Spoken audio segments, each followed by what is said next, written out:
welcome back aboard the Pleasant Valley Flyer. Ready for your next lesson in car hosting? You are? Oh, that's wonderful. Excellent.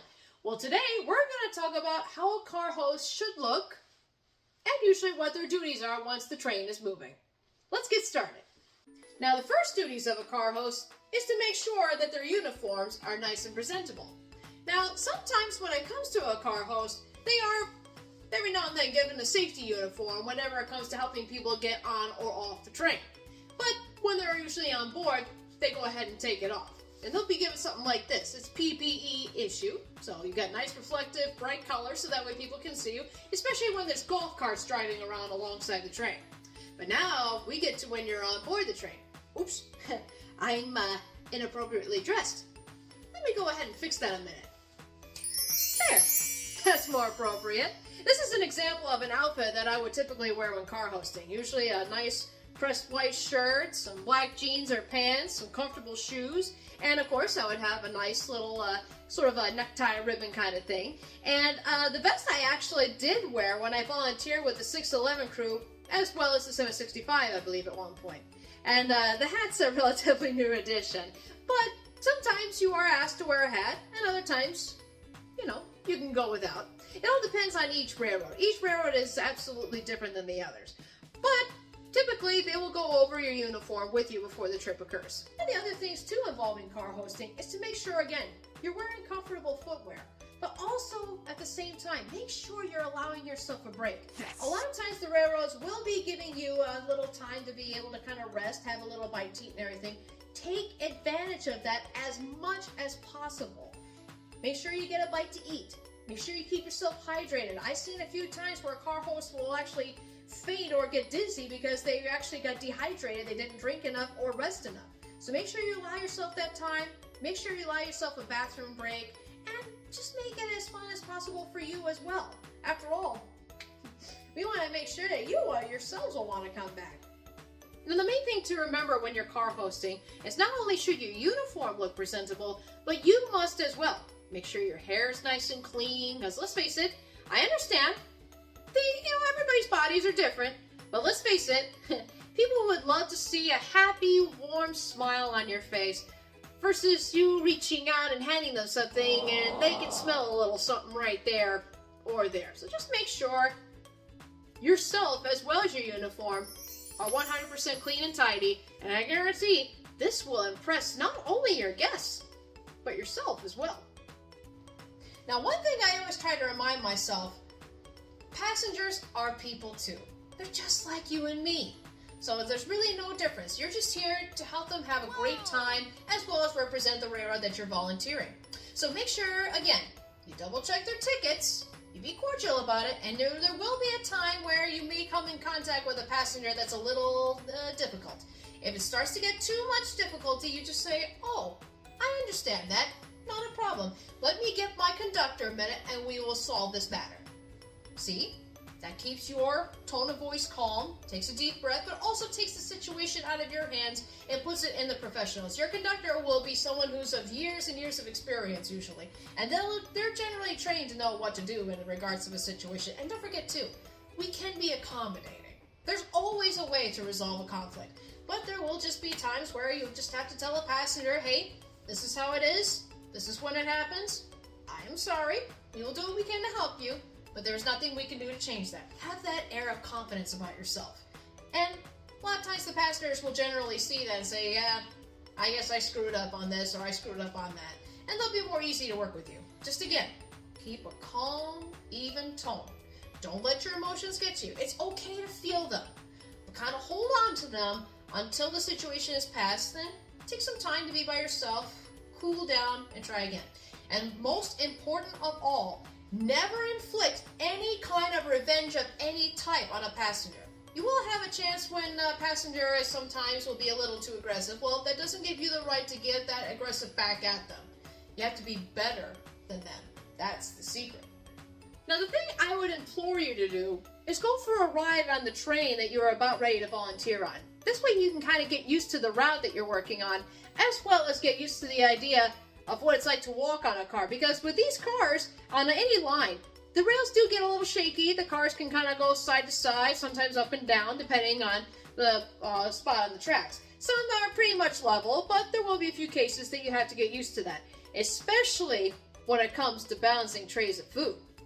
So when it comes to serving food on board the trains, the main thing is to make sure that not only do you have, again, a nice steady footing, keep your feet, far apart, but not too far apart, just enough to where you're nice and comfortable and you can get used to the swaying, but also make sure that you take a couple tables at a time. This way it kind of helps to make sure that you got not only all their orders correct, but it also helps to ensure that things are well taken care of and you're not storing too much information up there. There's been a lot of times where I've seen a car host will forget something and they have to go back, and yeah, it will happen, but this will kind of help lessen the amount of times it happens.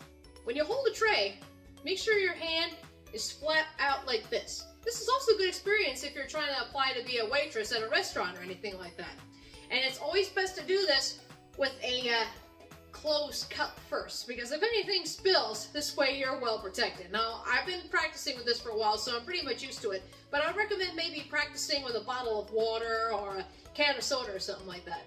Now, when it comes to serving your guests food, you want to make sure that you greet them with a smile. Remember, they're paying customers. You want to make sure that they leave happy as well, because then they'll recommend it to your friends. So when it comes to serving drinks and food, I always recommend you get a good footing, walk nice and steady, greet them with a smile, hand them their drink. Sometimes you're able to have a napkin around. This gives them a little first-class service there, so you wrap that around the cup so that way you don't have to worry about your fingerprints on it. And then just carefully walk like this. And it's just that simple. So don't be afraid to just practice a little bit. Watch how others have done it, as well as just make sure to remember they're people like you. So if you have to walk with two hands, walk with two hands. They'd rather see you happy and feel comfortable around you than to worry about how fancy you are. Now, one of the other duties of a car host, whether it's in first class, coach class, caboose class, what have you, you have to make sure that the trash is always looked after. So every now and then, just kind of grab a trash bag, walk through, hold it out so that way they can put their trash in, you can get rid of that. And again, you can just store it in the vestibule further down or to the designated point that your railroad is assigning it to. Now, when it comes to different classes, sometimes with coach class, they'll have bottles of water that they can generally serve, but usually on board a train, there's usually a commissary car that'll have, a little snack bar, so that way people can kind of go back and forth, get their own snacks and everything. But if you are ever serving on board a first class car, the number one thing you want to make sure to remember is to make sure your fridge is well stocked. Keep notes of what you need, because when you get to your next stop, you will have to reload immediately. This is the duties of it. You have to make sure that everything is well stocked. Otherwise, you'll run out, your passengers will get thirsty, and then it kind of leaves a bad review. And make sure, too, that your fridge is kept nice and clean as well. So every time you pull a drink out, and you hand it to somebody, kind of take mental notes. Oh, okay, I think I saw something leaking there. Let's go ahead and take that to the back, get rid of that, and we'll replace it. The same goes with any food, too. And yes, there will be times where spills will happen, but in between the ride, that's where you'll have the opportunity to keep it clean as well as after. The best thing to do is to always make sure when you are done with your excursion, leave the car better than how you found. You don't want to leave it a mess for the next day and worry about ants and mice or anything like that.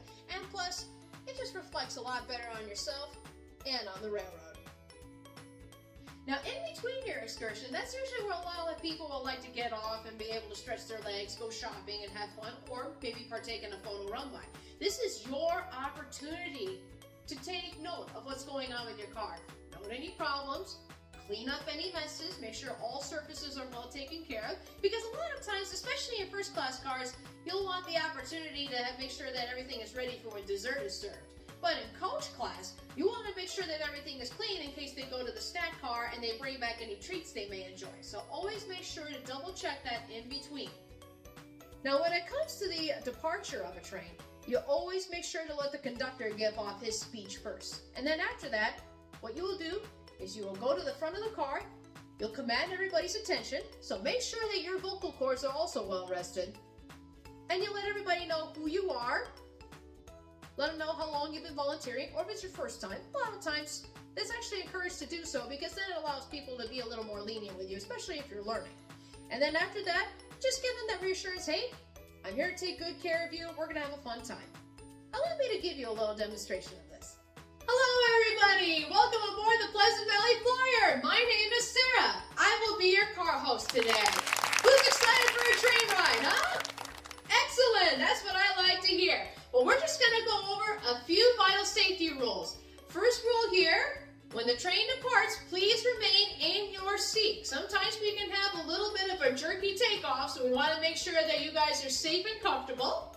And right now, we're going to point out to our emergency exits. We have one here, we have one here. The bathrooms are also located at the furthest end of the car. If any problems should arise, please wave your hand, and I will be checking in on you from time to time as well. So don't be afraid to ask for any help if you need it. A delicious hot meal will be served en route. And there are menus right on your table there, so please feel free to fill in what you would like to eat, and we will get that served to you when it's dinner time. And in the meantime as well, please do not smoke in the car. No smoking unless you're a steam train. There will be a stopover point where we will have a photo run by. This is where the train will back up and go forward after we all get off. You can get your pictures and have a fun time. Then we will help you back on board the train, and then we will proceed on to our next stop. And again, we welcome you here aboard the Pleasant Valley Flyer. Enjoy your trip. But the other thing you will want to take note, especially because it does happen often, is if there's any lost property. A lot of times they're having cases, children will accidentally leave their toys behind, or a mom will accidentally, drop her cell phone charger or what have you. If you find any loose property that has been forgotten by a passenger, you are to take that immediately to the railroad's head offices so they can put them in the lost and found. And you will take note too of which car that you were assigned to, so that way anybody that calls in, they can say, well, I was on car 520.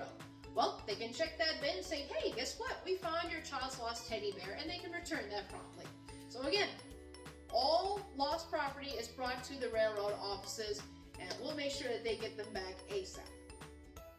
Now, one of the other major crucial things you'll have to do at the end of a trip is make sure, especially to lead car hosts and conductors, that your radios are put back on the charger in the railroad's main offices or wherever they assign them to be. There's nothing worse than having a dead radio for the next trip. So I hope this helps you out when it comes to car hosting. It is just such a fun time, and you get to meet all sorts of different people, and you never know.